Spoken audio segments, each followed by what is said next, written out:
کملی والے پیچھے کھڑے ہو کر اس کی آنکھوں پہ ہاتھ رکھ کے کہتے ہیں بتا میں کون ہوں. کیا صحابی تھے یار. وہ صحابی کہتا ہے ان ہاتھوں کی نرمی کو دیکھ کر تو میں سمجھ گیا کہ مٹھے مٹھے ٹھڈے ٹھڈے نور والے ہاتھ نبی دے ہو سکتے نے کسے اور دے نہیں.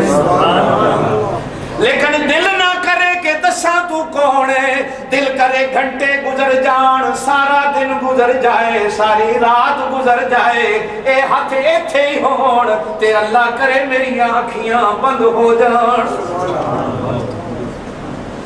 سارا مدینہ کٹھا ہو گیا, بازار والے, دکان والے, منڈیاں والے, ریڑیاں والے, ٹھیلے والے, بڑے بھی چھوٹے بھی, بچے بھی عورتیں بھی کھڑے ہیں, ماجرا دیکھ رہے ہیں. اور اللہ کے رسول ہاتھ رکھ کے کھڑے ہیں بتا میں کون ہوں. جی ایسی نہیں بچیاں تھے ہاتھ رکھ کافی. بھائی 394 نمبر بیٹی کس کی ہے بھائی؟ چلے یہاں تو کوئی نہیں, کو نیچے ہوگا. درود شریف پڑھ لیں. اللہم صلی علی سیدنا و مولانا محمد وعلی آل سیدنا و مولانا محمد وبارک وسلم وصلی علیہ. اور حدیث میں آتا ہے یہ صحابی اتنا کالے رنگ کا ہے کہ مدینے میں اس کے مقابلے کا کالا رنگ بھی کسی کا نہیں. اتنا کالا ہے. میرے پاک نبی ہاتھ رکھے رکھے کہتے ہیں او میں اس کو بیچنا چاہتا ہوں, اس کو کوئی خریدنے والا ہو تو خرید لے. وہ سامنے سے بولتا ہے اللہ دے رسول اسی کالیاں نو کون خریدے گا؟ لوگ تے سونیاں دی منڈیاں وچ سونی شے خرید دے نے, میں کالا, کالے کو کون خریدے گا؟ لیکن اللہ کے رسول کہتے ہیں اگر کوئی مجھ سے پوچھے تو میں یوں کہوں گا کہ تیرے کالے رنگ کی قیمت کوئی نہیں, تیرے کالے رنگ کی قیمت کوئی نہیں.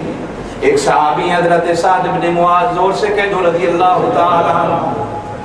صحابہ کہتے ہیں ایک دن ہم مسجد نبی میں حضور پاک صلی اللہ علیہ وسلم کے پاس بیٹھے ہیں.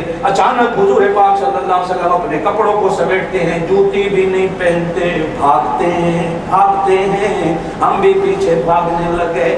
جا کے دیکھا حضرت سعد بن معاذ کے گھر میں اللہ کے رسول اس طرح بیٹھ گئے اور حضرت سعد بن معاذ کا جنازہ پڑھا.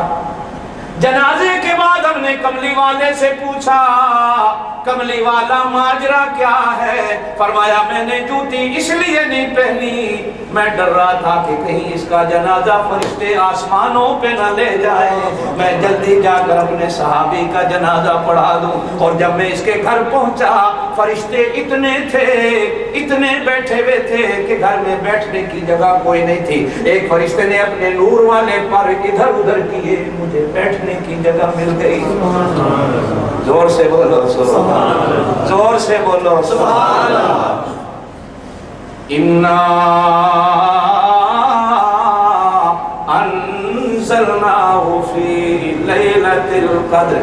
ایک رات قرآن والی, بولو ایک رات, ایک رات عرشاں تے جان والی, ایک رات مدینے جان والی. مدینے جانے والی رات کا ساتھی ابو بکر صدیق, عرشاں تے جان والی رات دا 70,000 فرشتہ تے جبریل ساتھی, تے قرآن والی رات دا بھی جبریل دے نال 70,000 فرشتہ کھلوتا ہے.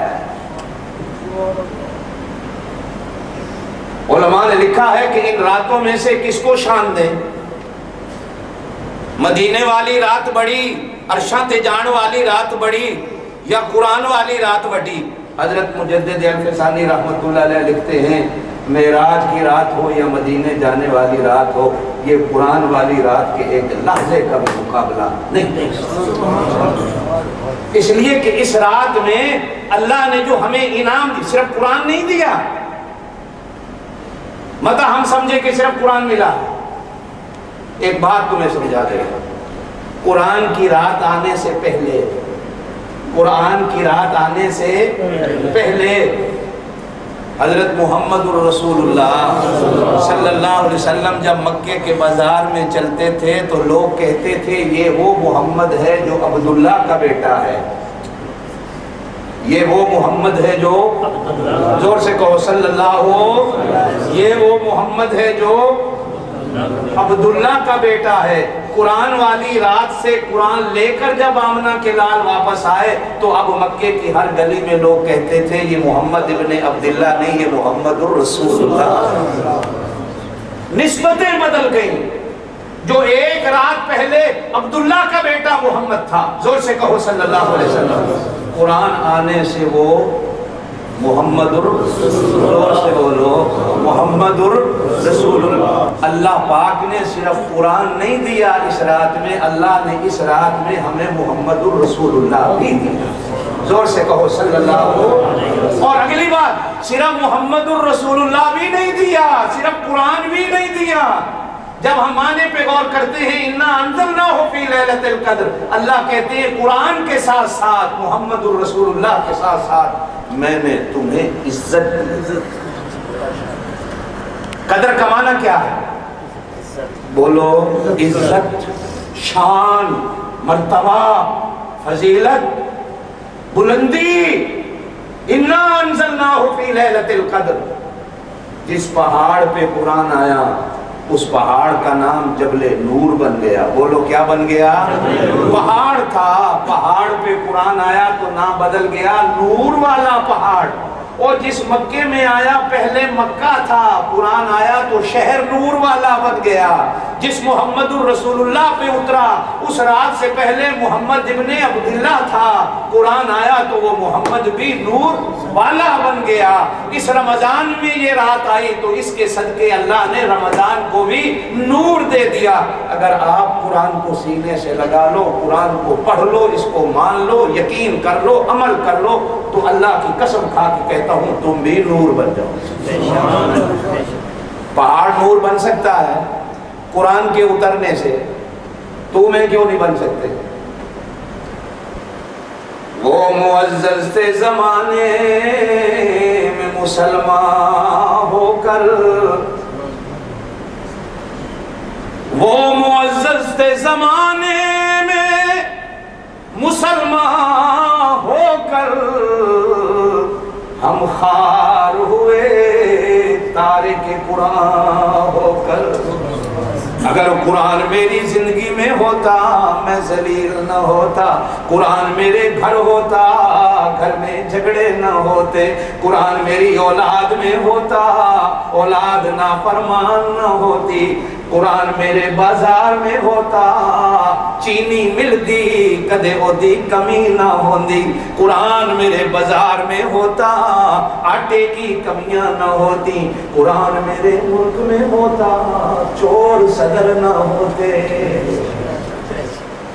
چور قرآن ملک میں کوئی نہیں صدر کون بن گئے، قرآن ملک میں کوئی نہیں وزیر کون بن گئے، قرآن بازار میں کوئی نہیں چیزیں ملتی کوئی نہیں، قرآن دل میں کوئی نہیں دل خالی، قرآن اولاد میں کوئی نہیں اولاد پرواز کر گئی، قرآن گھر میں کوئی نہیں ہزاروں ڈالر کی آمدن ہے لیکن برکت کوئی نہیں۔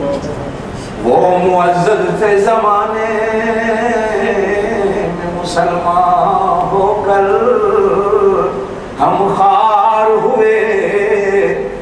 اے قرآن قسماں لئی نہیں آیا ہانگ کانگ والوں، قرآن پڑھنے لئی آیا، قرآن قسموں کے لیے نہیں آیا، قرآن پڑھنے کے لیے آیا ہے، قرآن مردوں کے لیے نہیں آیا، قرآن زندوں کے لیے۔ قرآن زندہ کتاب ہے، بولو بے شک، قرآن زور سے بولو، قرآن مردہ نہیں قرآن زندہ ہے۔ میں اس لیے کہتا ہوں زندہ ہے کہ قرآن کے ایک ایک حرف میں میرے اللہ نظر آتا ہے اور میرا اللہ زندہ ہے، وہ مردہ نہیں۔ اللہ لا